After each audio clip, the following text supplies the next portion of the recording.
അസ്സലാമു അലൈക്കും വറഹ്മത്തുള്ളാഹി വബറകാതുഹു.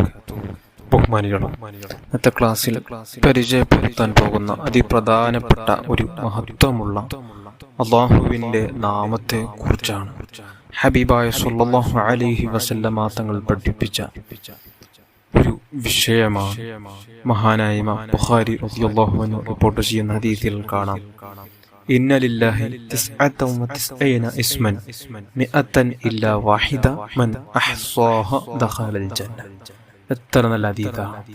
അല്ലാഹുവിന് 99 നാമങ്ങളുണ്ട്. അതായത്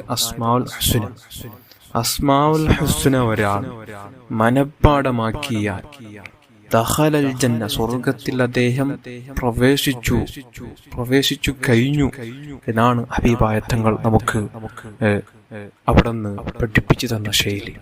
അത്രയും അത്ഭുതമാണ് അസ്മാഉൽ ഹുസ്ന എന്നുള്ളത്. അസ്മാഉൽ ഹുസ്ന നമുക്കത് മനഃപ്പാഠമാക്കാൻ വേണ്ടി അതിനുവേണ്ടി സമയം ചെലവഴിക്കേണ്ട ആവശ്യമില്ല. തുടരെയായി ഒരാഴ്ച വരെ നാം അസ്മാഉൽ ഹുസ്ന ചൊല്ലിയാൽ പിന്നെ നമുക്കത് മനഃപ്പാഠമാകും. അങ്ങനെ മനഃപ്പാഠമായാൽ അദ്ദേഹം സ്വർഗത്തിലാണ് ഹബീബായ സ്വല്ലല്ലാഹു അലൈഹി വസല്ലമ തങ്ങൾ അവിടെ നിന്ന് പഠിപ്പിച്ചു തരുമ്പോൾ ഒരു ഹദീസിൽ കാണാം,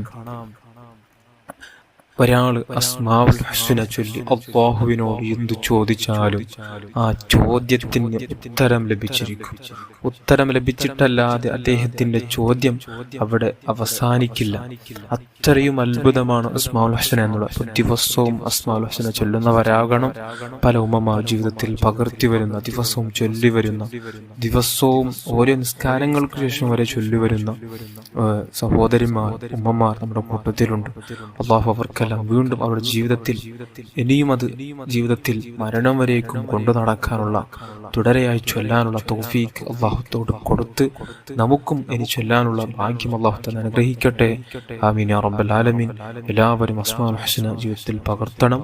അതായത് അല്ലാഹുവിന്റെ 99 നാമങ്ങൾ അല്ലാഹു നമുക്ക് ഭാഗ്യം ചെയ്യട്ടെ. ആമീൻ യാ റബ്ബൽ ആലമീൻ. അസ്സലാമു അലൈക്കും വറഹ്മത്തുള്ളാഹി വബറകാതുഹു.